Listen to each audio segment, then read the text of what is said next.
দেখুন, ঘটনা হচ্ছে হার জিত তো থাকেই। আমাদের আনএক্সপেক্টেড এটা আমাদের কাছে হার, নো ডাউট।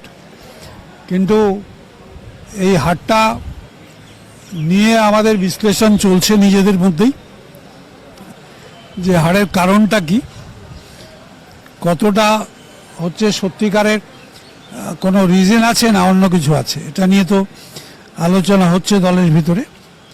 এই ব্যাপারে আমাদের সর্বোচ্চ নেতৃত্ব যা বলার বলবে, সুতরাং যেহেতু তিনি বলবেন, সুতরাং বা নেতৃত্ব থেকে বলা হবে, সেটা আমার বলা ঠিক হবে না। আমি শুধু বলতে পারি যে আমরা বিরোধী দলে বসছি, যেহেতু বিরোধী হিসাবে আমাদের গঠনমূলক সরকারের যে কাজগুলো, সেই কাজগুলোকে সমর্থন করা, এবং যেগুলো মনে হবে অন্যায় হচ্ছে, যেটা মানুষের ক্ষতি হবে, সেক্ষেত্রে আমাদের প্রতিবাদ করতে হবে। এবং তার জন্য আমরা তৈরি আছি বিরোধী হিসাবে প্রতিবাদ করার জন্য।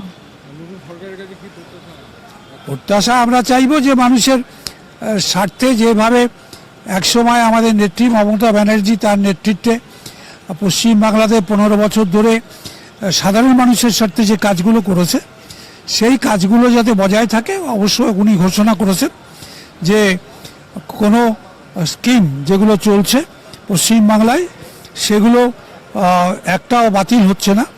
তো সুতরাং আমরা আশা করছি যে ওনার যা দেখলাম বলতে চেয়েছেন, সেই রকমভাবে কাজ করলে গঠনমূলক কাজে আমাদের সহযোগিতা পাবেন বলেই আমার বিশ্বাস আছে।